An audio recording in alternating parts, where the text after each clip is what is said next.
빨리 하지 그래? 알았어, 거의 다 됐어. 12년이라는 긴 세월을 버티고 버티다. 드디어 종지부를 찍으려던 참이었어요. 지연의 손에 들린 이혼 합의서에는 이미 서늘한 기운이 감돌고 있었죠. 카페 테이블 위에 놓인 그 종이 한 장이 지연에게는 지난 세월의 감옥으로부터 탈출할 수 있는 유일한 열쇠나 다름없었거든요. 맞은편에 앉은 남편 성우는 지루하다는 듯 삐딱하게 앉아 창밖만 내다보고 있었어요. 미안함이나 아쉬움 따위는 눈 씻고 찾아봐도 없었죠. 그저 이 귀찮은 절차가 언제 끝나나 하는 표정뿐이었어요. 지연이 떨리는 손으로 펜을 꽉 쥐고 서명하려던 찰나였어요. 고요한 긴장감을 깨고 지연의 휴대폰이 요란하게 울려댔죠. 화면에 뜬 번호는 한양대학교 병원 응급실이었어요. 불길한 예감이 등줄기를 타고 흘렀지만 지연은 침착하게 전화를 받았어요. 네, 보호자 김지연입니다. 무슨 일이시죠? 수화기 너머로 다급한 간호사의 목소리가 들려왔어요. 박태수 환자분 며느님 되시죠? 지금 환자분 혈압이 급격히 떨어지면서 쇼크 증세가 왔어요. 즉시 응급수술 들어가야 합니다. 보호자분이 지금 바로 병원으로 오셔서 수속하셔야 해요. 시간이 촉박합니다. 지연은 잡고 있던 펜을 힘없이 내려놓았어요. 그 소리에 성훈이 눈썹을 치켜뜨며 지연을 빤히 쳐다보더라고요. 지연이 입술을 파르르 떨며 말했어요. 아버님 병원이래. 지금 당장 수술해야 한다는데 응급 상황이라고 하네. 그 말을 들은 성훈의 반응은 가관이었어요. 아버지 걱정은커녕 귀찮은 일이 생겼다는 듯 미간을 팍 찌푸리더니 의자를 뒤로 밀며 일어섰죠. 그러고는 지연의 눈을 똑바로 쳐다보며 내뱉은 첫마디가 이거였어요. 야, 네 카드 한도 남아있지? 결제돼? 사과도 없고 가달라는 부탁도 없었어요. 12년 동안 지연을 돈 나오는 기계로만 여겼던 그 비겁한 본성이 고스란히 드러나는 순간이었죠. 지연은 아무 말 없이 가방을 챙겨 병원으로 향했어요. 응급실 복도에 도착하자마자 시어머니 말자의 날카로운 목소리가 복도를 찢어 놓았어요. 시어머니는 의자에 앉아 초조해하는 척하더니 지연을 보자마자 벌떡 일어나 소리를 질렀죠. 아, 너는 왜 이제야 나타나? 네 시아버지는 지금 사경을 헤매는데 며느리라는 게 이렇게 굼떠서야 되겠어? 당장 원무과 가서 수속부터 해. 돈 없어서 수술 못하면 네가 책임질 거야? 반가움은커녕 고생했다는 말 한마디 없었어요. 그저 돈 낼 사람이 왔으니 다행이라는 안도감만 가득했죠. 옆에 있던 시누이 지연은 한술 더 떴어요. 걱정하는 척 손으로 입을 가리고 있었지만 다른 한 손으로는 끊임없이 쇼핑몰 페이지를 넘기고 있었거든요. 지연이 원무과 창구 앞에 서자 직원이 차갑게 서류를 내밀었어요. 환자분 상태가 위중해서 긴급 수술 들어갑니다. 선납금이랑 수술비 포함해서 총 3천만 원 결제하셔야 스케줄 잡힙니다. 3천만 원. 그 돈이 어떤 돈인가요? 지연이 12년간 시댁 식구들 뒷바라지하며 잠도 못 자고 야근하며 모은 피 같은 돈이었어요. 전세 자금에 보태려고 악착같이 아껴온 돈이었죠. 지연의 뒤에 서 있던 성우는 모르는 척 주머니에 손을 찔러 넣고 천장만 보고 있었어요. 시어머니는 지연의 옆구리를 쿡 찌르며 재촉했죠. 뭐해? 빨리 카드 안 꺼내고. 네 아버님 돌아가시는 꼴 보고 싶어서 그래. 네가 우리 집 들어올 때 가져온 것도 없는데 이 정도는 당연히 해야지. 지연은 모멸감을 씹어삼키며 카드를 내밀었어요. 단말기에서 삐소리가 울리며 3천만 원이라는 거액이 한순간에 빠져나갔죠. 직원이 영수증과 함께 서류를 건네며 덧붙였어요. 수술 동의서 보호자 서명칸에 김지연 씨 성함 적어주세요. 입원 당시부터 주 보호자로 등록되어 있으시네요. 영수증에 찍힌 보호자 이름은 아들 박성훈도 아내 정말자도 아닌 며느리 김지연이었어요. 12년 내내 이 집구석의 모든 굳은 일과 비용은 지연의 몫이었던 거죠. 시댁 전기세부터 가스비, 심지어 말자의 개인 보험료와 시누이 지연의 명품 가방 할부금까지 전부 지연의 카드에서 자동이체되고 있었으니까요. 수술이 시작되자 성우는 담배나 피우겠다며 복도 끝으로 사라져 버렸어요. 시어머니는 그제야 가식적인 미소를 지으며 지연의 손을 잡더군요. 그래, 고생했다. 역시 우리 며느리밖에 없어. 네가 아직 우리 집 사람이니까. 이런 일도 군말 없이 하는 거지. 안 그래? 고맙다는 말이 아니라 며느리니까. 당연히 희생하라는 일종의 가스라이팅이었어요. 지연은 대답 대신 가방 속에 영수증을 깊숙이 찔러 넣었어요. 잠시 후 지연의 휴대폰으로 인스타그램 알림이 하나 날아왔어요. 시누이 지연의 게시물이었죠. 응급실 의자에 앉아있던 지연이 불과 몇 시간 전에 올린 사진이었어요. 공항 면세점에서 수백만 원짜리 명품 쇼핑백을 들고 환하게 웃고 있는 사진 아래에는 이런 글이 적혀 있었죠. 드디어 방콕 출발. 1년 동안 고생한 나에게 주는 선물. 비즈니스석 최고. 지연의 손등에 핏줄이 돋았어요.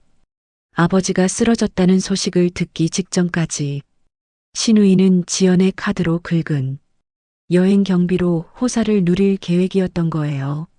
지연은 화면을 끄지 않고 그 사진을 뚫어지게 노려봤어요. 매달 지연의 통장을 갉아먹던 자동이체 내역들, 당연하게 내밀던 수술비 청구서, 그리고 뻔뻔하게 해외여행을 자랑하는 시누이까지. 지연의 머릿속에서 무언가 툭 끊어지는 소리가 들렸어요. 엘리베이터 거울에 비친 지연의 얼굴은 그 어느 때보다 차갑고 냉정했어요. 지연은 조용히 휴대폰을 열어 은행 앱에 접속했어요. 그리고 화면에 떠 있는 자동이체 관리 메뉴를 눌렀죠. 그래요, 어머니. 오늘까지만 해드릴게요. 아주 특별한 선물을 준비했거든요. 지연의 입가에 서늘한 미소가 번졌어요. 이혼 합의서에 찍지 못한 도장은 이제 필요 없었어요. 그보다 훨씬 더 처절하고 확실한 복수가 이제 막 시작되려 하고 있었거든요. 지연은 복도를 걸어 나오며 곧바로 어디론가 전화를 걸었습니다. 여보세요? 거기 카드사죠? 제 명의로 된 가족카드랑 자동이체 전부 해지하려고요. 지금 당장요.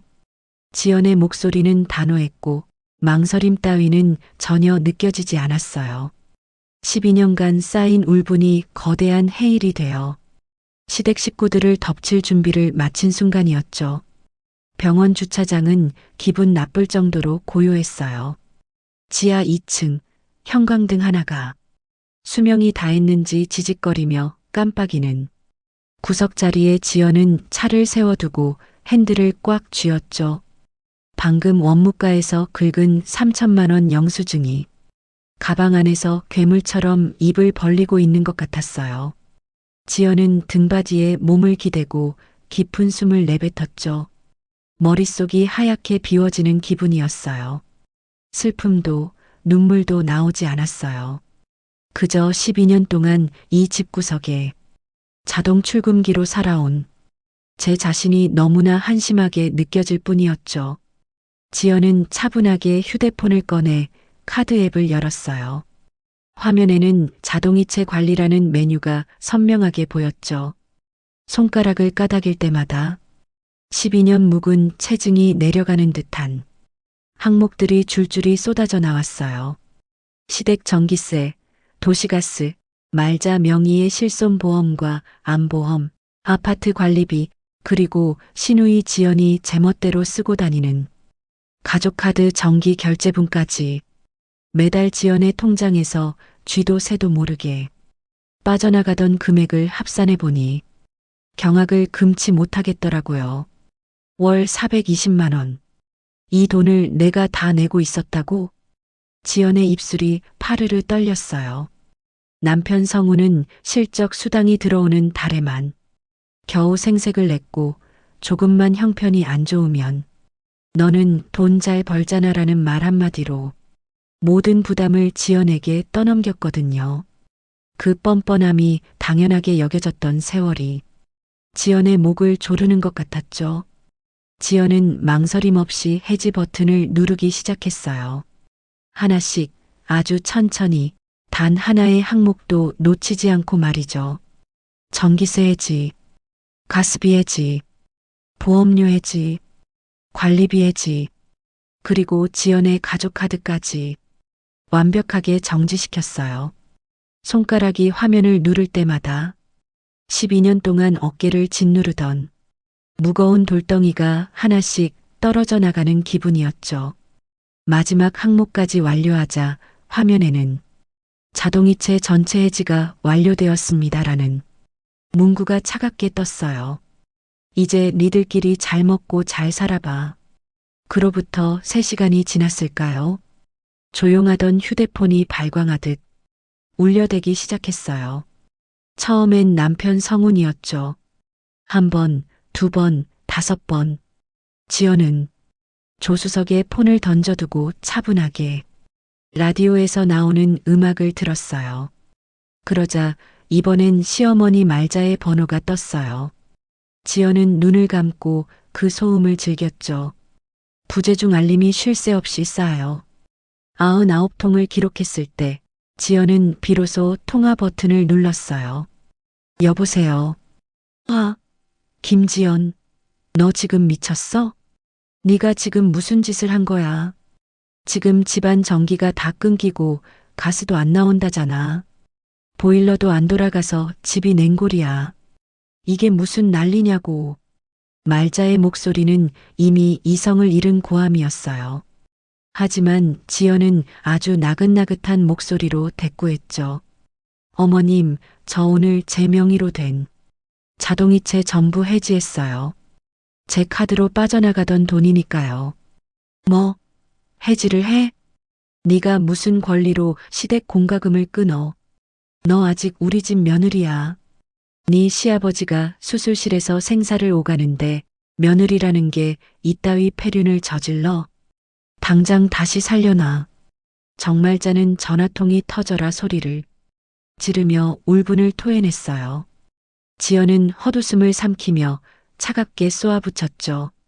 시아버지 수술비 3천만 원 오늘 제가 일시불로 결제해드렸잖아요. 12년 동안 빨대 꽂아 쓰셨으면 이제 그만할 때도 됐죠. 그동안 공짜로 누린 세월에 감사하며 사세요. 그건 며느리로서 당연한 도리고 지금 전기세가 문제라고. 너 당장 안 오면 내가 가만 안 둘 줄 알아. 지연은 더 들을 가치도 없다는 듯 전화를 끊어버렸어요. 그러자 기다렸다는 듯 성훈에게서 다시 전화가 왔죠. 너 진짜 제정신이야? 우리 엄마가 얼마나 놀라셨는지 알아? 노인네 뒷목 잡고 쓰러지면 네가 책임질 거야? 성훈 씨, 지금 아버님 수술 중인 거 잊었어? 수술실 앞에서 기도해도 모자랄 판에. 전기세 끊긴 게 그렇게 중요해? 성훈은 예상치 못한 지연의 반박에 잠시 숨을 들이켰어요. 지연은 그 침묵을 놓치지 않고 쐐기를 박았죠. 아버님 수술 동의서에 사인한 거 나야. 병원비 3천만 원 낸 것도 나고. 근데 당신은 지금 아들로서 뭘 하고 있는데? 담배 피우면서 내 탓만 하고 있지 않아? 내가 이 집 식모야? 돈 대주는 기계냐고. 성우는 아무 대답도 못하고 씩씩거렸어요. 지연은 전화를 끊고 다시 카드 명세서를 꼼꼼히 훑어내려갔죠. 신우이 지연의 내역을 보니 아주 가관이더라고요. 명품 가방 할부금부터 최고급 네일아트 결제 내역까지 지난 석 달 동안만 800만 원이 넘는 돈을 호의호식하며 써온 거예요. 그런데 더 충격적인 사실이 드러났어요. 지연은 혹시나 하는 마음에 성운과 연동된 계좌를 뒤지다 시아버지 수술비 적금이라고 이름 붙인 통장 내역을 발견했죠. 지연도 매달 50만 원씩 꼬박꼬박 입금했던 통장이었어요. 그런데 그 귀한 돈이 매달 일정 날짜에 이상한 곳으로 빠져나가고 있더라고요. 강남 유흥업소. 시아버지 목숨값이라며 모은 돈이 성운의 더러운 유흥비로 탕진되고 있었던 거예요. 결제일은 항상 지연이 야근하며 고생하던 날들과 겹쳤죠. 지연의 눈에서 처음으로 서늘한 안광이 번뜩였어요. 지연은 곧바로 폰의 녹음 버튼을 활성화하고 성운에게 전화를 걸었어요. 나야. 아까 못한 말이 있어서 당신 그동안 아버지 수술비 적금 착실히 모으고 있었지? 그 돈 다 어디 갔어? 지연의 질문에 성운의 목소리가 미세하게 떨리기 시작했어요. 이제 진짜 전쟁은 지금부터였죠. 중환자실 입구의 전광판에는 수술 중이라는 붉은 글씨가 5시간째 잔인하게 박혀 있었어요. 병원 복도의 공기는 살벌할 정도로 차가웠고 딱딱한 플라스틱 의자에 앉아 있는 지연의 삭신은 이미 비명을 지르고 있었죠.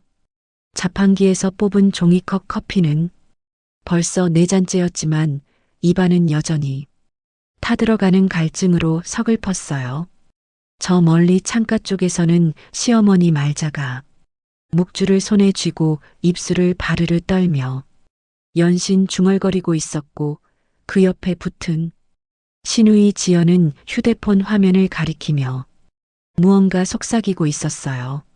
남편 성우는 아예 대기실 구석에 처박혀 고개를 푹 숙인 채 다리를 까닥거리고 있었죠. 걱정하는 기색이라기보다는 이 상황이 지루해 죽겠다는 태도였어요. 보호자분들, 이쪽으로 모이세요. 밤 9시가 다 되어서야. 수술실 문이 열리고 초록색 수술복을 입은 집도이가 나타났어요. 말자가 비명 섞인 소리를 내며 달려갔죠. 선생님, 우리 영감 살았나요? 수술은 잘 된 거 맞죠? 의사는 마스크를 벗으며 피곤히 가득한 목소리로 입을 뗐어요. 일단 큰 고비는 넘겼습니다만 환자분 연세가 많으시고 혈관 상태가 최악입니다. 앞으로 48시간이 가장 중요해요. 합병증이 오면 손 쓸 틈도 없이 위험해질 수 있으니 보호자분들도 마음의 준비를 단단히 하셔야겠습니다. 최악의 상황까지 염두에 두시는 게 좋겠어요. 의사의 말이 끝나기가 무섭게 말자가 바닥에 주저앉아 대성통곡을 시작했어요. 지연도 옆에서 눈시울을 붉히며 곡소리를 냈죠. 하지만 의사가 멀어지고 대기실에 가족들만 남게 되자 말자는 언제 울었냐는 듯 눈물을 쓱 닦아내더니 자식들을 불러 모으더라고요. 야, 성훈아, 지연아, 이거 예감이 아주 안 좋다.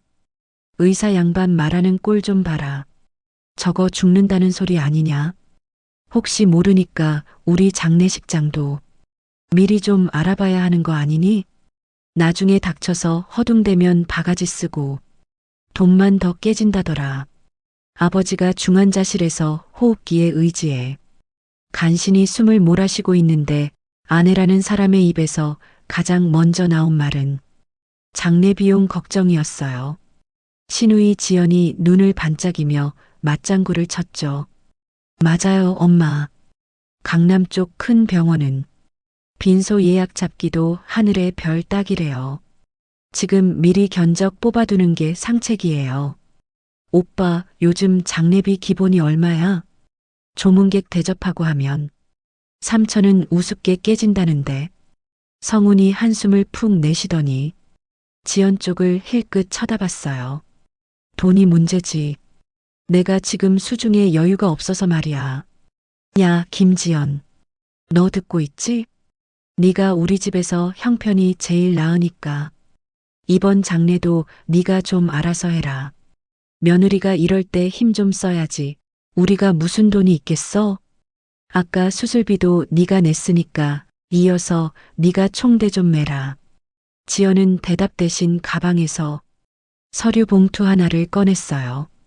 오늘 원무과에서 긁은 3천만 원 영수증과 보호자 확인서가 들어있는 봉투였죠. 지연은 그것들을 차분히 정리하며 얼음장 같은 목소리로 입을 열었어요. 저 방금 병원 사회복지팀에 상담 신청해뒀어요.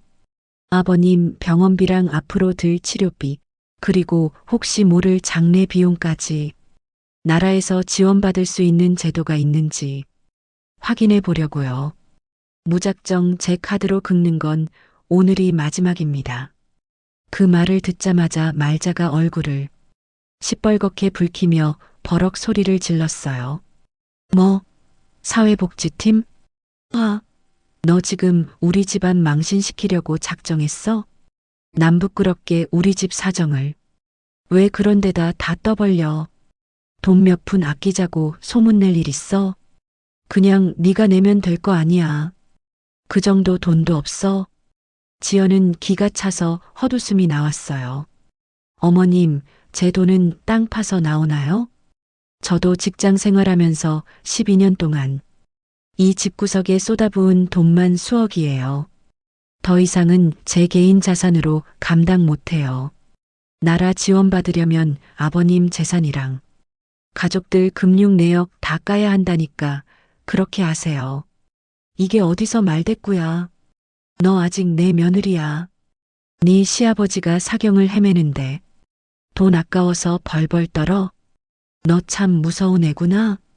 정말자는 삿대질까지 하며 지연을 몰아세웠어요. 지연은 더 상대할 가치를 못 느끼고 복도로 걸어나갔죠. 잠시 후 예약해둔 사회복지사가 대기실로 찾아왔어요. 지연은 가족들의 따가운 시선을 뒤로하고 상담실로 향했죠. 환자분 명의의 통장 내역과 최근 3년간의 가족 간 계좌 이체 내역이 필요합니다. 특히 직계 가족들이 환자분께 정기적으로 보낸 돈이나 환자분 돈이 가족에게 흘러들어간 정황이 있으면 지원 순위에서 밀릴 수 있어요. 꼼꼼하게 다 확인하셔야 합니다. 지연은 복지사의 말을 들으며 머릿속이 번쩍였어요. 곧바로 스마트폰을 꺼내 인터넷 뱅킹에 접속했죠. 지난 3년간의 이체 내역을 샅샅이 뒤지기 시작했어요. 그러다 매달 15일 꼬박꼬박 빠져나간 20만 원짜리 자동이체 항목을 발견했어요. 수취인은 시아버지 박태수였죠. 잠깐만. 이게 왜 내 통장에서 나가고 있었던 거지? 잊고 있었던 기억이 파편처럼 떠올랐어요. 3년 전 퇴직한 시아버지가 당뇨 약값이 모자라 힘들다고 하소연했을 때 성운이 분명히 호언장담했었거든요. 내가 효자 노릇 좀 할게. 매달 아버지 약값이랑 용돈 20만 원씩 보낼 테니까 당신은 신경 꺼. 라고요. 지연은 남편이 대견하다고 생각하며 믿고 맡겼어요. 그런데 알고 보니 그 비겁한 놈은 제 돈 한 푼 안 쓰고 몰래 지연의 통장에 자동이체를 걸어둔 거였어요. 3년 동안 매달 20만 원, 총 720만 원이었어요. 성우는 시댁 식구들 앞에서 내가 매달 아버지 챙긴다며 생색이란 생색은 다 내놓고 정작 그 돈은 지연의 피땀 어린 월급에서 야금야금 빼가고 있었던 거예요. 지연은 떨리는 손으로 그 내역들을 전부 캡처했어요. 아까 주차장에서 발견한 성운이 유흥업소 정기 결제 내역 그리고 시아버지 수술비로 쓰겠다며 지연에게 받아간 적금을 유흥비로 횡령한 내역까지 합치니 그야말로 완벽한 증거물이 되었죠. 상담을 마치고 나온 지연을 기다리고 있던 건 신우이 지연의 표독스러운 목소리였어요. 언니 상담받고 왔다며? 그래서 지원된대? 아니, 근데 사람이 말이야. 아버님 돌아가실지도 모르는데. 너무 계산적인 거 아니야? 나는 언니가 이럴 줄 몰랐네. 우리 오빠가 언니 고생 안 시키려고. 얼마나 애쓰는데 어떻게 돈 문제로. 엄마 가슴에 대못을 박아? 지연은 지연의 얼굴을 똑바로 쳐다보며 비릿하게 웃어줬어요. 아가씨가 오늘 면세점에서 긁은 가방이랑 여행 경비, 그거 내 가족 카드로 긁은 거 알죠? 내가 방금 그거 정지시켰거든요. 아마 호텔 체크인할 때 꽤나 당황스러울 거예요. 아버님 수술비는 내가 냈으니 장례비는 아가씨가 면세점 쇼핑한 거 반품해서 보태면 되겠네요? 뭐, 언니, 지금 제정신이야? 그걸 정지시키면 어떡해. 나 내일 당장 친구들이랑 방콕 가야 한다고. 지연이 악을 쓰며 달려들려 하자 성훈이 눈치를 보며 중간에 끼어들었어요. 야, 지연아, 너 진짜 왜 이래? 적당히 좀 해. 지연이가 오랜만에 여행 간다는데. 그걸 꼭 지금 끊어야겠어?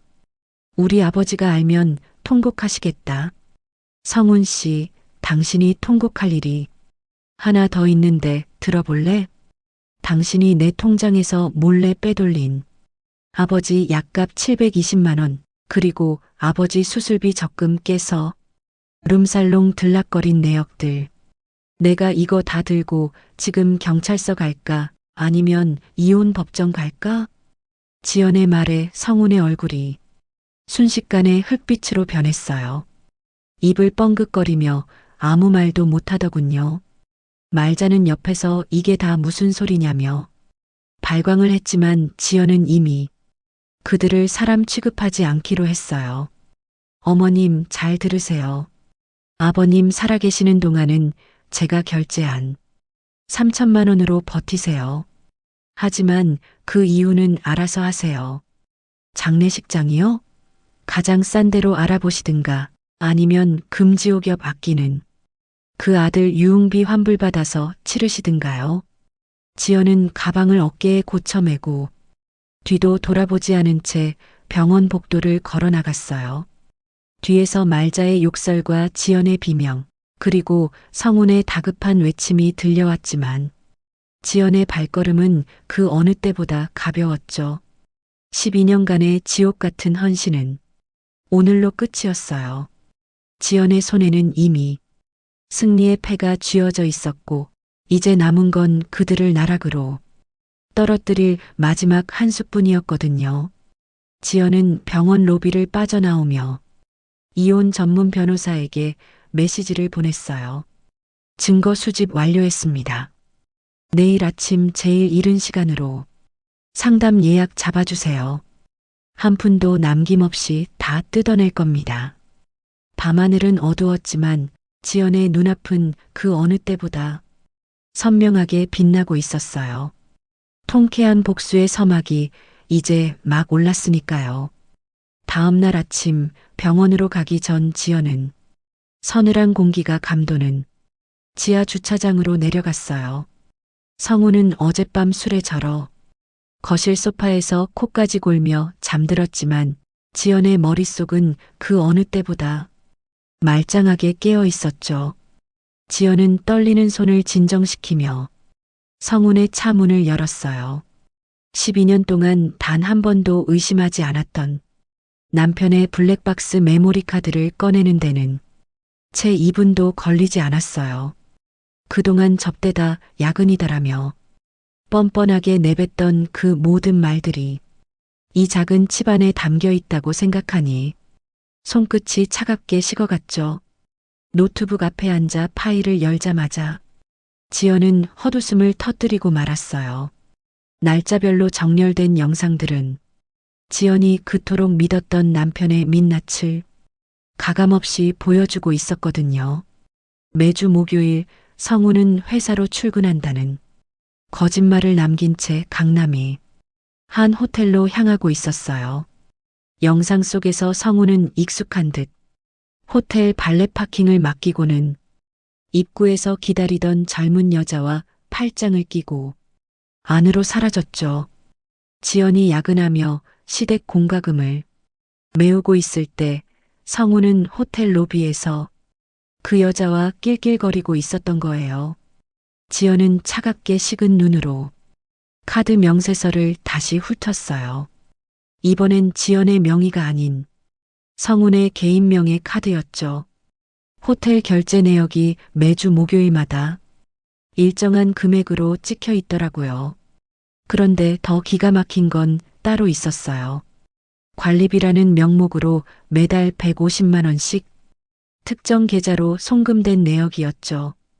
지연이 내던 시댁 아파트 관리비가 아니라 그 여자의 오피스텔 월세를 지연의 남편이 대신 내주고 있었던 거예요. 지연은 그 계좌번호와 날짜를 하나하나 캡처하며 가슴 밑바닥에서 끓어오르는 분노를 차갑게 갈무리했어요.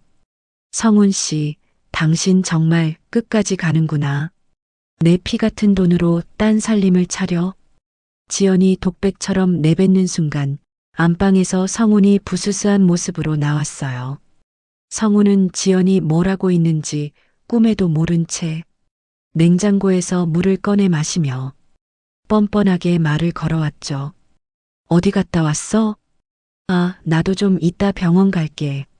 아, 맞다. 저번 달 명세서에 호텔 결제된 거 있잖아.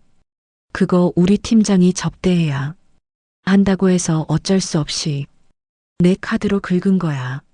나중에 정산받기로 했으니까 신경 쓰지 마. 너 또 그거 보고 의심하는 거 아니지? 지연은 노트북 화면을 덮으며 성훈을 빤히 바라봤어요. 그 역겨운 입술에서 나오는 말이 어쩜 저렇게 하나같이 거짓뿐인지 소름이 돋을 정도였죠. 어느 호텔인데? 몇 시에 결제했어? 정산받으려면 영수증 확실해야 하잖아. 성훈의 눈동자가 잠시 방황하더니 이내 짜증 섞인 목소리로 대꾸하더군요. 논현동 쪽이야. 저녁 6시쯤이었나? 접대하느라 바빠 죽겠는데 뭘 꼬치꼬치 물어봐? 너 설마 나 의심해? 나 지금 아버님 걱정해. 잠도 못 자는 사람이야. 사람이 왜 그렇게 속이 좁아? 거짓말이었어요. 블랙박스 영상 속 성훈이 호텔에 들어간 시각은 오후 2시였거든요. 저녁 6시는커녕 대낮부터 불륜을 즐기고 있었던 거죠. 지연은 더 이상 대꾸하지 않고 가방을 챙겨 밖으로 나왔어요. 이미 그에 대한 모든 신뢰는 가루가 되어 사라진 지 오래였으니까요. 오후에 방문한 변호사 사무실에서 지연은 그동안 모은 자료들을 테이블 위에 펼쳐 놓았어요. 블랙박스 영상, 호텔 결제 내역, 그리고 성훈이 아버지 약값을 빼돌린 계좌 내역까지요. 변호사는 안경을 고쳤으며 서류를 꼼꼼히 검토하더니 혀를 내둘렀어요. 이건 단순한 성격 차이 이혼이 아닙니다. 유책 사유가 너무나 명확해요. 외도 증거에 재산 횡령까지 겹쳐 있어서 위자료는 물론이고 재산 분할에서도 기여도를 80% 이상 주장할 수 있습니다. 특히 아내 몰래 가족의 돈을 빼돌려 상간녀의 생활비로 쓴 건 법원에서도 아주 질 나쁘게 봅니다. 지연 씨가 그동안 고생하신 내역이 명세서에 다 찍혀 있네요. 변호사의 말에 지연은 가슴 한구석이 뻥 뚫리는 기분을 느꼈어요. 하지만 진짜 결정적인 증거는 아직 하나 더 남아 있었죠. 지연은 며칠 전 병원 주차장에서 녹음했던 파일을 변호사에게 들려주었어요. 당시 성훈이 지연과 통화가 끝난 줄 알고 다른 누군가와 대화하던 내용이 고스란히 담겨 있었죠. 자기야, 걱정 마. 우리 아버지 이번에 수술하고 잘못되면 그 상가 건물이랑 재산 다 나한테 오잖아. 지금은 저 여자가 내는 병원비로 버티고 나중에 상속받으면 우리 넓은 집으로 이사 가자. 내가 저 여자랑은 깔끔하게 정리해 줄게. 조금만 참아, 알았지? 상대방의 목소리는 작았지만 성훈의 목소리는 너무나 선명했어요. 아버지가 사경을 헤매는 와중에도 아들은 상속받을 재산을 계산하며 상간녀를 달래고 있었던 거예요. 지연은 녹음기를 끄고 변호사를 바라봤어요. 손이 미세하게 떨렸지만 그건 슬픔이 아니라 소름 끼치는 혐오감 때문이었죠. 이 정도면 충분한가요? 이 사람 한 푼도 못 들고 나가게 하고 싶어요. 충분하다마다요. 이건 인성 자체가 파탄났다는 증거예요. 자식으로서의 도리는커녕 인간으로서의 기본도 안 된 사람이라는 걸 판사도 알게 될 겁니다.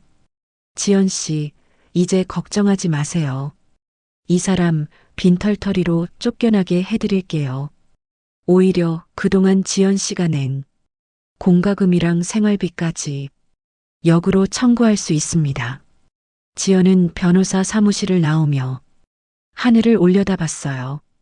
12년간 지연을 올감했던 거대한 사슬이 하나씩 풀려나가는 기분이었죠. 이제 남은 건 이 독이 든 증거들을 식구들 앞에서 하나씩 터뜨리는 일뿐이었어요. 그들이 그토록 신주단지처럼 모시던 아들이 어떤 사람인지, 그들이 당연하게 누리던 혜택이 어떻게 사라지는지 똑똑히 보여줄 때가 된 거죠. 병원으로 향하는 길, 지연은 말자에게 메시지를 보냈어요. 어머님, 저녁에 병실에서 다 같이 뵀으면 해요.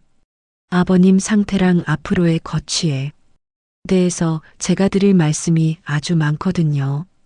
성훈 씨랑 아가씨도 꼭 다 같이 모이라고 해주세요. 메시지를 보내고 나니 입가에 서늘한 미소가 번졌어요. 지연은 이미 알고 있었거든요. 오늘 밤 시댁 식구들이 그토록 지키고 싶어 했던 가식적인 평화가 얼마나 처참하게 무너져 내릴지를요. 아들이 효자인 줄만 알았던 시어머니, 올케를 돈줄로만 알았던 시누이가 진실을 마주했을 때 어떤 표정을 지을지 상상만 해도 속이 시원해졌어요. 지연은 차를 몰아 병원으로 향했어요. 중환자실 앞에서 기다리고 있을 뻔뻔한 그들의 얼굴을 볼 생각에 지연의 심장은 분노가 아닌 차가운 환희로 요동치고 있었어요. 12년간의 인내심은 오늘로 끝이었고 이제는 오직 김지연이라는 이름의 여자로서 당당하게 그들의 숨통을 조일 차례였습니다. 성훈이 상속받을 거라 믿었던 그 재산들, 그리고 지연이 쏟아부었던 그 모든 헌신이 어떻게 그들의 목을 죄는 밧줄로 변하는지 지연은 똑똑히 보여줄 작정이었죠. 지연은 병원 주차장에 차를 세우고 거울을 봤어요. 화장은 어느 때보다 단정했고 눈빛은 서슬 퍼런 칼날 같았죠. 성훈 씨, 당신이 기다리는 그 상속, 내가 구경도 못하게 해줄게. 당신이 지옥으로 떨어지는 그 순간까지 내가 제일 앞줄에서 지켜봐 줄게. 지연은 가방 속에 든 외장하드와 서류들을 다시 한번 확인했어요. 이제 모든 준비는 끝났고 복수의 화려한 막이 오를 시간이었어요. 지연은 망설임 없이 병원 로비로 발을 내디뎠습니다. 수술 다음 날 아침 병원 복도는 지독한 소독약 냄새와 함께 무거운 침묵이 흐르고 있었어요. 중환자실 면회 시간은 야속하게도 딱 10분뿐이었죠. 시어머니와 시누이 지연이 먼저 들어갔다가 나왔는데 말자는 손수건으로 눈가를 찍어내며 비련의 여주인공 흉내를 내고 있었고 지연은 그 옆에서 위로하는 척하며 한 손으로는 여전히 쇼핑몰 알림을 확인하느라 바빴어요. 남편 성우는 면회 시간이 거의 끝나갈 무렵에야 헐떡거리며 나타나더군요. 주차장에 자리가 없어서 늦었다고 핑계를 댔지만 지연은 그 입가에서 풍기는 역한 담배 냄새를 놓치지 않았어요. 주차에 시간이 걸린 게 아니라 차 안에서 누군가와 즐겁게 통화를 하다 왔다는 걸 이제는 본능적으로 알 수 있었죠. 성훈이 형식적인 면회를 마치고 나오자 드디어 지연의 차례가 되었어요. 무거운 철문을 지나 들어선 중환자실 안은 차가운 기계음만이 규칙적으로 울려 퍼지고 있었죠. 수많은 줄에 연결된 채 창백하게 누워있는 시아버지 태수의 모습은 처연하기 짝이 없었어요. 지연은 침대 곁으로 다가가 조심스럽게 이름을 불렀어요. 아버님, 저 지연이에요. 정신이 좀 드세요? 태수가 무거운 눈꺼풀을 천천히 들어 올렸어요. 초점은 흐릿했지만 지연을 알아보는 듯 눈가에 미세한 경련이 일었죠. 그러더니 떨리는 손을 힘겹게 뻗어 지연의 손등을 덮더라고요. 지연은 그 차갑고 마른 손을 두 손으로 꼭 감싸 쥐었어요. 많이 힘드셨죠? 수술은 무사히 잘 끝났어요. 이제 기운 차리시면 돼요. 제가 다 해결해 드릴게요. 지연의 말에 태수의 입술이 파르르 떨리며 무언가 간절하게 전하려는 듯 발삭였어요. 지연은 숨을 죽이고 아버님의 입가에 귀를 바짝 갖다 댔죠. 아주 가느다란 그러나 절박함이 묻어나는 목소리가 들려왔어요. 지연아, 내 며느리 지연아. 성훈이 그놈 밖으로 나갔니? 네, 아버님. 지금 복도에서 어머님이랑 같이 있어요. 걱정 마세요. 태수는 고통스러운 듯 미간을 찌푸리면서도 젖먹던 힘을 다해 말을 이어나갔어요. 집에 내 방 서랍 제일 안쪽을 봐라. 양말 뭉치 아래 파란 봉투가 하나 있을 게야. 거기 통장이 있어. 농협 통장. 그거 네가 가져가라. 절대로 성훈이나 걔 엄마한테 말하면 안 된다. 이건 지연이 네가 가져야 해. 알겠니? 지연은 망치로 머리를 맞은 듯 멍해졌어요. 12년 세월 동안 무뚝뚝하기만 했던 시아버지가 생사의 갈림길에서 내민 마지막 신뢰가 바로 지연이었던 거예요. 지연은 벅차오르는 감정을 억누르며 고개를 끄덕였어요. 네, 아버님. 무슨 말씀인지 알겠어요. 제가 가서 꼭 챙길게요. 아버님은 아무 걱정 마시고 치료에만 전념하세요. 면회를 마치고 밖으로 나오자 성훈이 기다렸다는 듯 다가와 물었어요. 야, 아버지가 뭘 하셔? 나한테는 말씀도 제대로 못 하시던데 너한테는 유언이라도 남기시든? 아니요. 그냥 힘들다고만 하셨어요. 주치의 선생님 오시면 다시 설명 듣기로 했으니까 가보세요. 지연은 차갑게 말을 자르고 병원을 나섰어요.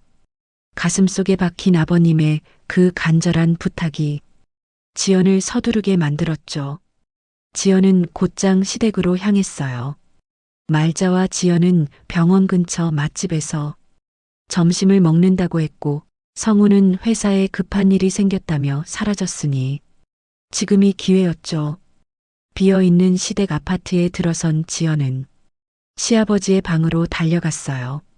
낡은 서랍장을 열고 양말 뭉치들을 닥치는 대로 뒤졌죠. 그때였어요. 제일 구석진 곳에 낡은 파란 봉투 하나가 접혀 있더라고요. 봉투 안에는 농협 퇴직연금 통장과 또 다른 비밀 계좌 통장이 들어 있었어요. 지연은 통장들을 챙겨 나오자마자 근처 은행으로 달려갔어요. 시아버님이 지금 위독하셔서 급히 대리인으로 내역 확인하러 왔습니다.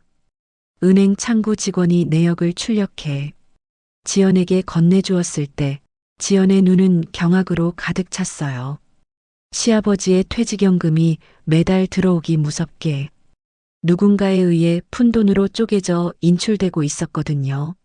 한 번에 크게 빼면 아버님 눈에 띄니까 매일같이 현금 인출기로 30만 원, 50만 원씩 야금야금 털어간 흔적이었죠.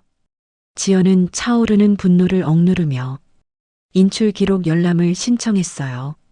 사흘 뒤 은행에서 연락을 받고 다시 방문한 지연은 건네받은 서류를 보고 헛웃음이 터져 나왔어요. 인출자 명단에는 정말자와 박지연의 이름이 선명하게 번갈아가며 찍혀 있었죠. 아버님이 응급실로 실려가기 불과 몇 시간 전까지도 신우이 지연은 아버님의 통장에서 100만 원을 인출했더라고요. 어머님, 지연 아가씨, 당신들 정말 사람도 아니구나. 아버지가 평생을 고생해서 모은 연금을 아내는 쌈짓돈처럼 꺼내 쓰고 딸은 명품 쇼핑비로 탕진하고 있었던 거예요. 그러면서 며느리인 지연에게는 수천만 원의 수술비를 떠넘기고 효부 노릇을 강요했다니 이보다 더한 폐륜이 어디 있을까요? 심지어 아들이라는 성우는 그 와중에도 아버지가 돌아가시면 받을 상가 건물 상속 계산이나 하고 있었으니 시아버지가 왜 그토록 절박하게 지연의 손을 잡았는지 이제야 모든 퍼즐이 맞춰졌어요. 태수는 이미 알고 있었던 거예요. 본인이 쓰러졌을 때 자신을 지켜줄 사람은 피 섞인 가족이 아니라 12년 동안 구박받으면서도 묵묵히 제자리를 지킨 며느리 지연뿐이라는 사실을요. 지연은 은행문을 나서며 서류를 가방에 깊숙이 쑤셔 넣었어요. 아버님을 이렇게 만든 사람들, 제가 절대 가만두지 않을게요. 당신들이 그토록 탐내던 그 돈이 어떻게 당신들의 목을 죄는 올가미가 되는지 똑똑히 지켜보세요. 지연의 눈빛은 이제 슬픔을 넘어선 서슬 퍼런 복수심으로 불타고 있었어요. 지연은 곧바로 변호사에게 전화를 걸었습니다. 변호사님, 결정적인 증거가 더 나왔어요. 상속 결격 사유는 물론이고 횡령과 절도까지 걸 수 있는 아주 확실한 자료요. 내일 오전 10시 사무실에서 뵙죠. 이제 진짜 전쟁을 시작할 때가 된 것 같아요. 전화를 끊은 지연은 시댁 단톡방에 메시지를 남겼어요. 내일 오후 2시 아버님 병실 앞으로 다들 모이세요. 병원비 정산이랑 아버님 재산 관리 문제로 상의할 게 있습니다. 한 명이라도 빠지면 아버님 명의 모든 지원 끊겠습니다. 메시지를 확인한 성훈과 말자의 답장이 연달아 올라왔지만 지연은 확인하지 않았어요. 이제 갑과 을은 완벽하게 바뀌었거든요. 지연은 차를 몰아 중환자실이 보이는 병원 주차장으로 향했어요. 내일이면 그 뻔뻔한 가식의 가면들이 갈기갈기 찢겨나갈 생각을 하니 12년간 얹혔던 체증이 뻥 뚫리는 기분이었죠. 당신들이 감히 누굴 건드렸는지 내일 똑똑히 알려줄게. 기대해. 지연은 차가운 미소를 지으며 어둠이 내려앉은 병원 건물을 노려보았습니다. 이제 곧 통쾌한 인과응보의 시간이 다가오고 있었어요. 지연은 병원 상담실의 무거운 문을 닫으며 숨을 깊게 들이마셨어요. 주치의 면담이라고 속여서 불러냈지만 오늘 이 자리는 의학적 소견을 듣는 자리가 아니었죠. 12년간 쌓인 지연의 피눈물을 정산하는 심판의 날이었어요. 오전 11시 정각 말자와 지연이 먼저 들어와 상석을 차지했고 성우는 5분 뒤에야 귀찮다는 듯 들어와 털썩 주저앉더라고요. 네 사람이 이렇게 마주 앉은 것은 결혼식 이후 처음이었죠. 말자가 특유의 날카로운 목소리로 정적을 깼어요. 야, 김지연. 바쁜 애들을 왜 이리 불러내? 아버지 상태가 급격히 나빠진 거야? 아니면 뭐 돈이라도 더 낼 일이 생긴 거니? 아버님은 안정적이세요. 오늘 드릴 말씀은 돈보다 훨씬 더 중요한 본질적인 문제예요. 지연은 차가운 미소를 지으며 가방에서 두툼한 서류 봉투를 꺼내 테이블 중앙에 탁 내려놓았어요. 그 소리에 세 사람의 시선이 동시에 봉투로 쏠렸죠. 지난 12년 동안 이 집구석에 모든 생활비와 자금 흐름을 정리해 왔어요. 다들 당연하게 누려온 것들이 누구의 피땀으로 만들어졌는지 오늘 한 번쯤은 마주해야 할 것 같아서요. 성훈이 팔짱을 끼며 비아냥거렸어요. 야, 갑자기 웬 생활비 타령이야? 남 부끄럽게 이런 걸 왜 정리해? 내가 낸 돈도 적지 않잖아. 그래요? 그럼 성훈 씨가 확인해 봐요. 항목별로 다 뽑아왔거든요. 지연은 첫 번째 서류를 펼쳤어요. 입원 수술비 3천만 원을 포함해 지난 3년간 지연의 개인 카드로 결제된 병원비 합계가 무려 4,700만 원이었죠. 성우는 입을 뻥긋거렸지만 아무 말도 하지 못했어요. 이어서 지연은 두 번째 서류인 자동이체 내역서를 들이밀었죠. 시댁 전기세, 가스비, 아파트 관리비, 그리고 어머님 실손보험료랑 암보험료. 매달 고정으로 나간 돈만 420만 원이에요. 거기다 성훈 씨가 나 몰래 빼돌린 아버님 약값 720만 원도 여기 별도로 찍혀 있네요. 어머님, 이게 정말 며느리로서 당연히 해야 할 도리인가요? 말자의 얼굴이 불그락푸르락 달아올랐어요. 그건 네가 우리 집 들어올 때 해온 게 없으니까 몸으로 때우는 셈치고. 어머님, 잠깐만요. 말은 끝까지 듣고 하세요. 이제 시작이니까요. 지연은 세 번째 서류, 신우이 지연의 가족카드, 사용 명세서를 던지듯 내려놓았어요. 지연의 얼굴에서 핏기가 싹 가셨죠. 명품 가방, 최고급 에스테틱, 그리고 이번에 취소된 방콕 여행 경비까지 1년간 쇼핑에만 쏟아부은 돈이 1,300만 원이 넘었어요. 아가씨, 아까 정지된 카드로 결제 안 돼서 호텔에서 망신 좀 당했다면서요? 갚겠다는 문자만 수십 통인데 이제는 지키지도 못할 약속하지 마세요. 그 카드 오늘부로 영구 해지했으니까요. 지연이 비명을 지르며 일어섰어요. 언니, 지금 제정신이에요?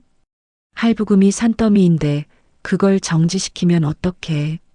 나 신용불량자 만들 작정이야? 그건 아가씨 사정이죠. 제 카드가 아니니까요. 자, 그리고 대망의 마지막입니다. 지연은 성훈의 개별 카드 명세서와 유흥업소 정기 결제 내역 그리고 병원 적금 인출 내역을 나란히 배치했어요. 성훈의 눈동자가 사정없이 흔들렸죠. 지연은 폰을 꺼내 녹음 파일을 재생했어요. 자기야, 걱정 마. 아버지 잘못되면 재산 나한테 오니까. 상속받으면 우리 넓은 집 가자. 성훈의 비열한 목소리가 상담실 안에 울려 퍼지자 말자는 충격에 빠져 아들을 바라봤고 지연은 고개를 숙였어요. 성훈이 자리를 박차고 일어나며 지연의 멱살을 잡으려 했죠. 아, 이거 불법 녹취야. 네가 감히 내 뒤를 캐? 이거 당장 안 꺼? 앉으세요, 박성훈 씨. 당신 손끝 하나라도 나 건드리면 바로 유치장 행위야. 변호사가 문 밖에서 대기 중이니까. 지연의 차분한 목소리에 성훈은 주춤하며 다시 자리에 주저앉았어요. 방 안의 공기는 이미 얼어붙어 있었죠. 말자가 울음을 터뜨리며 소리쳤어요. 지연아, 그래도 우리가 가족인데 어떻게 이래. 아직 이혼 도장 찍은 것도 아니잖아. 너 정말 무서운 애구나. 가족요? 아버님 쓰러진 날 장례비 견적부터 뽑던 당신들이 가족이에요? 아버님 연금 야금야금 인출해서 명품 산 아가씨가 가족인가요? 아니면 상간녀랑 호텔 다니면서 아버지 죽기를 기다리는 저 인간이 제 가족인가요? 지연은 마지막으로 서류 봉투에서 시아버지 태수의 비밀 통장 복사본과 은행 인출자 명단을 꺼냈어요. 어머님, 그리고 아가씨. 아버님 연금 몰래 털어 쓴 거, 이거 절도죄에 해당한다는 건 아세요? 아버님이 저한테 직접 이 통장 넘겨주면서 네가 다 가져라 하셨어요. 상속요? 성훈 씨, 당신은 상속 결격 사유가 충분해서 한 푼도 못 받게 될 거야. 내가 그렇게 만들 거거든. 지연은 휴대폰에 연달아 뜨는 승인 거절 문자를 보며 사색이 되었고 성우는 머리를 쥐어뜯으며 괴성을 질렀어요. 말자는 지연의 바짓가랑이를 잡으려다 지연의 차가운 시선에 손을 멈췄죠. 오늘부터 시댁 아파트 관리비랑 전기세, 가스비 전부 미납될 거예요. 보험도 마찬가지예요. 며느리라는 이름의 호구는 오늘 죽었으니까 이제 당신들 실력으로 살아보세요. 지연은 미련 없이 가방을 챙겨 자리에서 일어섰어요. 뒤에서 언니, 옳게, 지연아, 하는 비명과 통곡이 섞여 들려왔지만 지연의 발걸음은 그 어느 때보다 가볍고 경쾌했죠. 상담실 문을 열고 나오자 병원의 하얀 복도가 눈부시게 밝아 보였어요. 12년간 지연의 등을 짓누르던 거대한 바위가 산산조각이 나버린 기분이었죠. 이제 남은 것은 법정에서의 마지막 확인 사살뿐이었어요. 지연은 복도 끝 중환자실 유리창 너머로 아버님을 향해 살짝 목례를 했습니다. 아버님, 약속 지켰어요. 이제 진짜 제 인생 살러 갈게요. 지연은 한 번의 뒤돌아봄도 없이 병원 로비를 향해 당당하게 걸어갔습니다. 완벽한 승리이자 가장 통쾌한 작별이었죠. 변호사 사무실은 광화문 빌딩 12층에 있었어요. 창밖으로 보이는 도시의 풍경은 시리도록 차가웠지만 지연의 마음속은 그 어느 때보다 명료하고 뜨거웠죠. 사흘 전 처음 이곳을 방문했을 때만 해도 지연은 죄 지은 사람처럼 고개를 숙이고 있었지만 오늘은 달랐어요.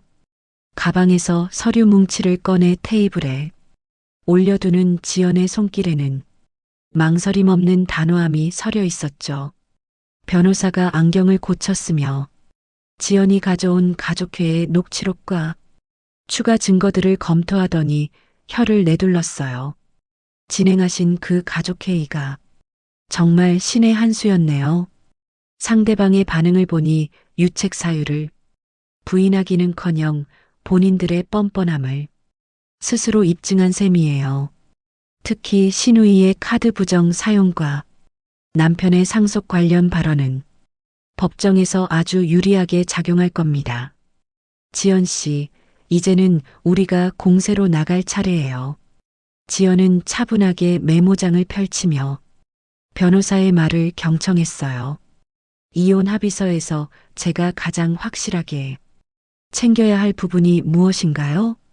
저는 그들에게 단일원도 단일분의 세월도 손해보고 싶지 않아요. 우선 채무 조항부터 완전히 뜯어 고칠 겁니다. 혼인 기간 중 발생한 모든 시댁 관련 지출과 병원비를 지연 씨의 단독 채무가 아닌 공동의 의무 혹은 부당이득으로 명시할 거예요. 특히 지연 씨의 카드 사용분은 별도의 손해배상 청구로 분리할 겁니다. 명의자 동의 없는 사치성 지출은 민사를 넘어 형사 고소까지 고려할 수 있는 아주 질 나쁜 사안이니까요. 지연은 펜을 꽉 쥐었어요.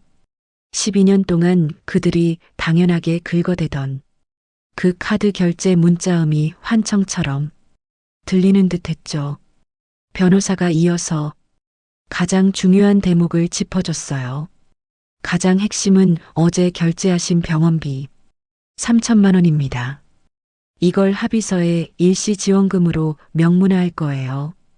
단순한 증여가 아니라 환자의 재산에서 상환받는 것을 전제로 한대요 혹은 임시 지원이었다는 근거를 만드는 거죠. 그렇게 되면 나중에 시아버지의 재산에서 구상권을 청구해 지연 씨가 낸 돈을 고스란히 돌려받을 수 있습니다. 법적으로 아주 확실한 근거가 생기는 거죠. 구상권. 지연은 그 단어를 입안에서 천천히 굴려봤어요. 12년간 시댁 식구들에게 빨대 꽂혀 뜯겼던 돈들이 제자리를 찾아오는 소리가 들리는 것 같았죠. 변호사는 이어서 회계사가 분석한 시아버지 태수의 퇴직연금 잔액 추정치를 내밀었어요. 정말자 씨와 박지연 씨가 그동안 야금야금 빼돌린 금액을 제외하고도 아버님 농협 통장에는 4,200만 원 정도의 잔액이 남아있는 것으로 보입니다. 지연 씨가 결제한 3천만 원을 상환받고도 1,000만 원이 넘게 남는 금액이죠.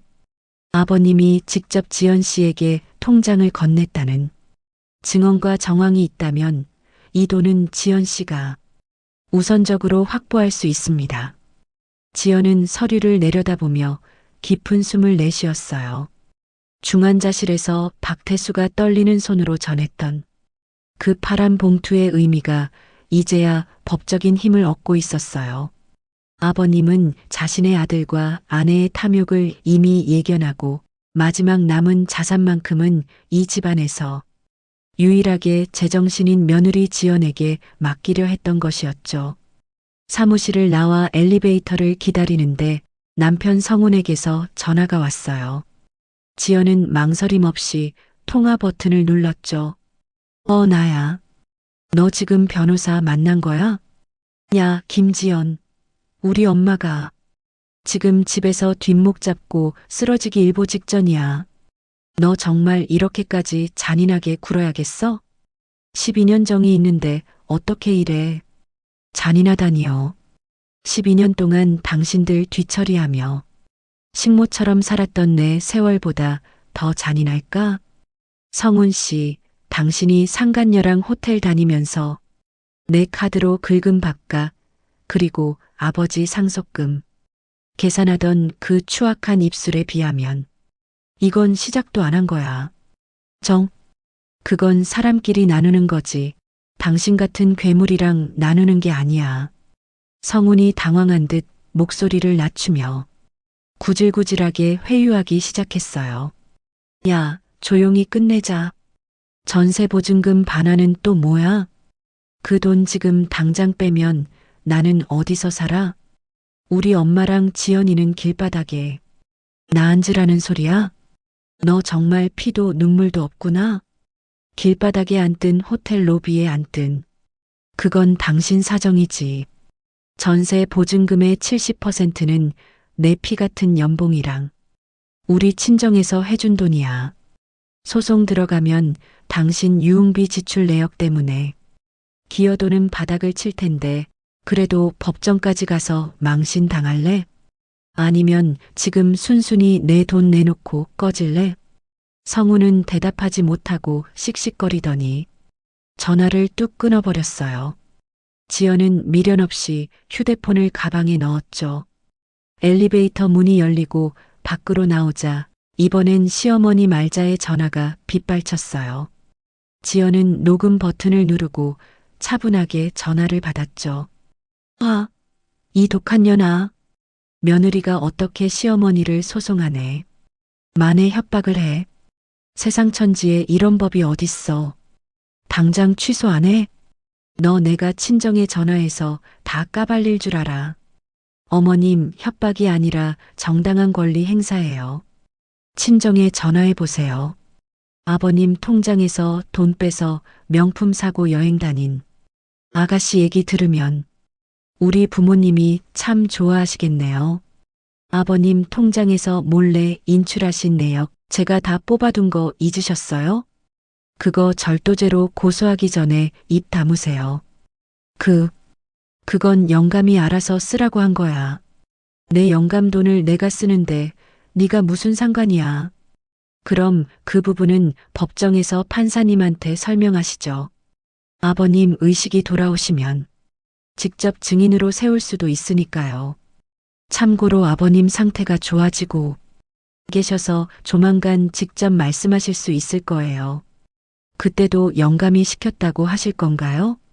지연의 말에 말자는 비명을 지르며 전화를 끊어버렸어요. 지연은 저장된 녹음 파일을 확인하며 서늘한 미소를 지었죠. 이제 서류는 완벽하게 완성되었고 12년간의 지옥 같은 굴레를 끊어낼 모든 법적 장치가 마련되었어요. 지연은 병원 방향으로 차를 몰며 거울을 보았죠. 눈동자에는 더 이상 망설임도 슬픔도 없었어요. 숫자는 거짓말을 하지 않고 지연이 모아둔 증거들은 이제 날카로운 칼날이 되어 그들의 숨통을 조이고 있었거든요. 당신들이 당연하게 누린 그 모든 혜택, 이제는 빚이 되어 돌아갈 거야. 지옥 같은 현실을 이제 당신들이 마주할 차례라고. 지연의 차가 병원 정문을 통과했어요. 이제 남은 것은 완벽한 인과응보를 향한 마지막 마침표뿐이었습니다. 지연은 가방 속에 든 이혼 합의서와 고소장을 다시 한번 확인하며 차에서 내렸어요. 바람은 차가웠지만 지연의 가슴은 그 어느 때보다 시원하게 뚫려 있었어요.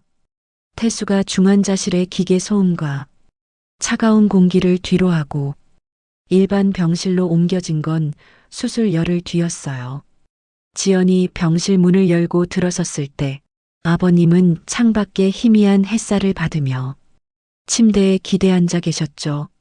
안색은 여전히 창백했지만 지연을 바라보는 눈빛만큼은 그 어느 때보다 형형하게 살아 있었어요. 죽음의 문턱을 넘나들며 인간의 본성을 똑똑히 목격한 노인의 눈동자였죠. 저 왔어요, 아버님. 이제 숨 쉬는 건 좀 편해지셨나요? 지연은 탁자 위에 과일 바구니를 내려놓으며 가방에서 두툼한 서류 봉투 하나를 꺼냈어요. 태수는 지연의 손에 들린 봉투를 물끄러미 바라보더니 힘겹게 입을 뗐어요. 그게 무엇이냐? 설마 너도 상속 서류를 들고 온 게냐? 아니요, 아버님. 아버님께 꼭 확인받아야 할 게 있어서요. 제가 낸 병원비 3천만 원에 대한 확인서예요. 부담스러우시면 거절하셔도 되지만 저는 이제 제 권리를 찾아야 할 것 같아요. 12년 동안 이 집의 유령으로 살았던 세월을 이제는 정산받고 싶거든요. 태수는 대답 대신 바들바들 떨리는 손을 내밀었어요. 지연이 건넨 서류에는 본인 박태수는 며느리 김지연이 대납한 수술비 3천만 원을 추후 본인 자산으로 반환할 것을 확약한다는 내용이 명확하게 적혀 있었죠. 아버님은 펜을 쥐고 한자 한자 본인의 이름을 꾹꾹 눌러 썼어요. 종이가 뚫릴 듯한 그 필체에는 자식에 대한 배신감과 며느리에 대한 미안함이 동시에 서려 있었어요. 이게 맞다. 지연아, 네가 이 집구석에 쏟아부은 피땀 내가 다 안다. 네가 냈으니 네가 가져가야지. 그게 하늘의 도리야. 내 마누라랑 내 자식이 짐승만도 못한 짓을 할 때 너만은 끝까지 나를 인간으로 대우해줬구나. 아버님의 눈에 이슬이 맺혔어요. 그는 지연의 손을 잡고는 낮게 은조렸죠. 지연이랑 그의 엄마가 내 퇴직연금 통장 야금야금 털어먹는 거 나 다 알고 있었다. 몸이 이 모양이니 내가 눈뜬 장님인 줄 알았겠지. 성훈이 그놈은 나를 아버지로 본 게 아니라 빨리 치워버려야 할 짐 덩어리로만 보더구나. 지연아, 너는 이제 이 지옥에서 나가라. 너는 충분히 잘 살 사람이다. 이 파렴치한 놈들 곁에서 더는 네 인생 낭비하지 마라. 12년간 그 어떤 칭찬보다 갈구했던 그 한마디. 지연은 뜨거워지는 눈시울을 억누르며 고개를 끄덕였어요. 병실을 나서는 지연의 뒤로 시어머니가 표독스럽게 나타나 길을 막아섰죠. 김지연, 너 방금 우리 영감한테 무슨 사인 받은 거야? 너 지금 노인네 정신 오락가락한 틈을 타서 재산 가로채려고 작정했어? 당장 그 봉투 내놔. 며느리가 어디서 시아버지 재산을 탐내. 어머님 탐내는 건 어머님이겠죠. 아버님 의식 아주 또렷하세요. 이제 아버님 돈 탐내지 마시고 어머님이 몰래 뺏으신 그 돈이나 어떻게 채워 넣을지 고민하시죠. 곧 경찰서에서 연락 갈 수도 있으니까요. 지연은 차갑게 응수하며 말자를 밀치고 엘리베이터에 올랐어요. 뒤에서 들려오는 비명 같은 욕설도 이제는 먼지처럼 가볍게 느껴졌죠. 주차장으로 내려가자마자 변호사에게 전화가 왔어요. 지연 씨, 상속 구조 확인 끝났습니다. 박성훈 씨가 기대하던 상가 건물이랑 현금 자산요? 아버님이 살아계신 동안은 한 푼도 못 건드리는 건 물론이고 돌아가신다 해도 배우자 기여분이랑 지연 씨의 특별 수익을 제하면 성훈 씨 몫은 빚뿐입니다. 오히려 지연 씨가 청구한 생활비 반환 소송 때문에 성훈 씨는 파산 직전까지 몰릴 거예요. 축하드립니다. 완승이에요. 지연은 운전대를 잡고 낮게 웃었어요. 상간녀에게 상속만 받으면 넓은 집으로 이사 가자고 속삭이던 성훈의 목소리가 떠올랐죠. 그가 꿈꾸던 장밋빛 미래는 이제 시커먼 잿더미가 되어 가라앉고 있었어요. 그날 저녁부터 지연의 휴대폰은 그야말로 불이 났어요. 지연의 문자가 먼저 날아왔죠. 언니, 미쳤어요? 카드 할부 연체됐다고. 독촉 전화 오고 난리 났단 말이에요. 당장 커드 좀 풀어줘요. 나 명품관에 100 반납하러 갔는데 기스 났다고 안 받아준단 말이야. 이거 반품 안 되면 나 신용불량자 된다고. 언니가 책임질 거야? 이어서 성훈의 고함 섞인 전화가 걸려왔어요. 아, 김지연, 내 카드 한도가 왜 0원이야? 이달 관리비랑 보험료, 가스비 다 연체됐다고 경고장 붙었잖아. 당장 돈 안 입금해? 너 정말 나랑 끝장 보자는 거야? 성훈 씨, 당신이 가장 좋아하던 말이 뭐야? 돈 잘 버는 사람이 내면 되지였잖아. 이제 당신이 잘 벌어서 내봐. 아, 당신 유흥비 대느라 마이너스 통장까지 꽉 찼지? 어쩌나 내 카드는 이제 당신 인생에서 영원히 삭제됐는데 관리비 낼 돈 없으면 그 호텔 가서 자든가. 지연은 성훈의 비명 같은 절규를 뒤로하고 전원을 꺼버렸어요. 일주일 뒤 지연은 햇살이 눈부시게 들어오는 새 집의 거실에 섰어요. 12년 묵은 짐들을 다 버리고 오직 지연의 것들로만 채워진 공간이었죠. 부동산 문을 나서는데 말자에게서 또다시 모르는 번호로 전화가 왔어요. 이번에는 받지 않고 곧바로 수신 차단을 눌렀죠. 지연은 가방 안에서 달그락거리는 새집 열쇠를 만져보았어요. 12년 동안 지연이 지불한 건 단순히 공과금 몇 푼이 아니었어요. 짓밟힌 자존심, 억울하게 삼켰던 눈물, 그리고 청춘의 모든 순간이었죠. 하지만 이제 지연은 그 시간들이 헛되지 않았음을 알아요. 그 고통의 기록들이 서류가 되어, 숫자가 되어, 이제는 지연을 지켜주는 가장 날카로운 무기가 되어 주었으니까요. 성훈이 상속받을 거라 믿었던 재산은 지연의 병원비 상환 확약서로 묶였고 박지연의 화려한 명품 가방들은 이제 갚아야 할 끔찍한 빚더미로 변했어요. 말자는 아들에게 전기세 낼 돈이 없다고 매달리고 있겠죠. 지연은 창문을 활짝 열었어요. 시원한 바람이 불어와 지난 12년의 퀴퀴한 냄새를 씻어내는 것 같았죠. 끝은 이토록 고요하고 단단하게 찾아왔어요. 지연은 더 이상 뒤를 돌아보지 않고 오직 자신만을 위한 찬란한 내일로 당당히 걸어 들어갔습니다. 12년간의 빨대 며느리 생활은 여기서 완벽하게 막을 내렸습니다. 결국 지연이 손에 쥔 것은 통장의 숫자만이 아니었어요. 그것은 12년이라는 긴 시간 동안 스스로를 지켜내기 위해 포기하지 않았던 나 자신에 대한 존중이었죠. 우리는 흔히 가족이라는 이름 아래 많은 것을 당연하게 희생하며 살아가죠. 하지만 진정한 가족은 한 사람의 일방적인 헌신을 발판 삼아 서 있는 것이 아니라 서로의 고단함을 안쓰럽게 여기는 따뜻한 마음이 모일 때 비로소 완성되는 법입니다. 지연이의 복수가 우리에게 카타르시스를 주는 이유는 그녀가 단순히 돈을 되찾았기 때문이 아니에요. 차가운 서류와 숫자들을 통해 무너진 정의를 바로 세우고 자신의 가치를 스스로 증명해냈기 때문이죠. 사랑과 헌신은 그것을 귀하게 여길 줄 아는 사람에게만 허락되는 보물입니다. 지금 혹시 누군가에게 당연한 희생을 강요받고 계신가요? 지연이의 이야기가 여러분에게 작은 용기가 되었기를 바랍니다. 당신의 선의가 이용당하지 않기를, 그리고 당신의 따뜻한 마음이 가장 먼저 당신 자신을 보듬어 주기를 진심으로 응원합니다. 오늘 들려드린 사연, 여러분은 어떻게 보셨나요? 가족이라는 이름으로 선을 넘는 사람들에게 당당히 맞선 지연이의 앞날에 따뜻한 응원의 댓글을 남겨주세요. 여러분의 소중한 구독과 좋아요는 영상 제작에 큰 힘이 됩니다.